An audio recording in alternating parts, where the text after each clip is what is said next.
Holati zo'r. Uyni bitta kirib ko'ramiz. Arka ko'chadan, O'ramdan kelganingizda Arka ko'cha, Jo'xit mahallaga kirganingizda, dich yurganingizda o'ng qo'lli mahallaning ichida 4 burchak joy. Narxini 35 ming deyapmiz, egalar raqam bilan qo'yib beryapmiz. Xo'p, tepasi ponni, mana naves bo'lgan qo'yxonaga, xullas yem-pem mayda-chuyda solgani, pasti qo'yxona, molxona qilsa bo'ladi. Holati zo'r.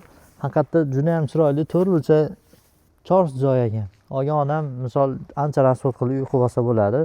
Narxini 35 ming qo'yapmiz. Kelishadigan xonasi bor. Temol egalar raqam bilan qo'yilyapti. Bemalol telefon qilib baraka qilishlar ham mumkin. Mana shunaqa chiroyli yerlar chiqishda davom etadi. Bunaqa chiroyli joy chiqishda davom etadi deb yana bitta aytib qo'yamiz shuni. Ha? Podpiskalarga esdan chiqmasin. Prosta tak telefon qilsalar egalar raqam bilan qo'yib qo'yapmiz. Suv suvdan muammo yo'q, gaz yo'q, menimcha kanalizatsiya ham tushgan bo'lsa kerak.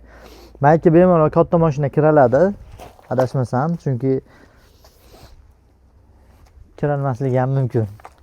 Pastki raqamlar sizlarga baraka qilib Marg'ilonda Arka ko'chadan, Jo'xit mahalladan mana shunaqa chiroyli 4 burchak turar joy so'raganlar jo'natib qo'yamiz. Narx 35 ming kami bor. Sog' bo'linglar, salomat bo'linglar.